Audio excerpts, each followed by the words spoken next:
Hey, I enjoyed your answer, Jacqueline, and you mentioned how it was one of your employees who identified that they felt you were under stress. So I just Mhm. want to ask you, as far as the impact on teams, what does unmanaged leadership stress look like from an employee perspective? I think that the employees recognize it through our sense of urgency, our tone, and maybe sometimes there may be some inconsistencies. I'm telling you to take care of yourself, but I'm telling you also to hurry and get that done, right? Right. And we're setting unclear expectations. So even the subtle things, the rush, the messages, the reactive decisions, or the visible frustration can create anxiety and also confusion. Mhm. Great, thanks. Mhm. Okay. But taking care of, I'm sorry to interject again, but as a leader, take care of the assignment first and then take care of yourself second. That's okay. Jacqueline, you will notice that Dr. Dre is our agitator. Dr. Cheryl, Yeah. we're asking Jacqueline here now. I just Yeah. want to know, get the job done first and then take care of yourself because we got deadlines, we got budgets to meet. So, Right. And I always tell people, and to be effective, you have to be your best self for you first and mm, foremost, okay. in order to be your best self for the team, for the environment, for the project. So you really do have to take a time of pause and take care of you to get back in the game and to excel. Okay. All right. Great. Thank you. Okay, so maybe let's continue to talk about some solutions. Healthy coping mechanisms. What are the most effective stress management practices that you'd recommend for leaders? A good question.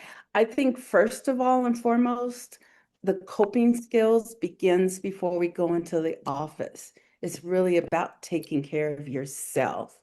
And our bodies demand self-care. And when I say that, I tell people all the time, you have to take your meds. Mm, And it doesn't mean your medication, but it's meditation, exercise, diet, and sleep. Those are the things that really make an impact, that really help us to strive. There are many ways that you can do that. Uh, Being able to, let's say, starting with a meditation. For a lot of people, they say, oh, I don't have time to sit still and do nothing. Well, I ask you to just sit still and breathe. A lot of the thing that I really hated the most about my Apple Watch is really what I've learned to love the most, and that was the breathe. Being able to just take time and breathe really makes a difference. And you can start with 1 to 3 minutes for 3 times a day. It can really help to manage the anxiety levels and really help you to feel energized, which is really important. And then exercise, either exercising 30 minutes, 5 days a week, or 3 days a week for an hour can really, you can see the difference. And then diet, we're not talking about going on a diet, but focusing on whole and anti-inflammatory foods that can naturally balance your nervous system. Many people may not know what those things are. You can ask your doctor and they can recommend some things that really prevent cortisol or stress hormone spikes that causes the stress and it sustains your energy. So you want to look into that.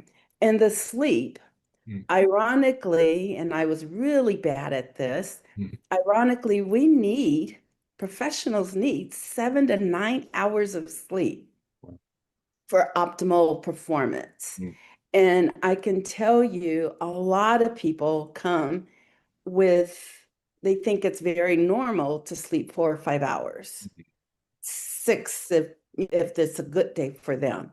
But you really need to sleep. And one of the impacts of sleep, what people also don't realize, is our phones, our computers, the digital media mm. really interrupts our sleep because it tricks our brain to alertness and it suppresses the sleep hormones, which causes psychological overstimulation. So working on sleep really does make a difference.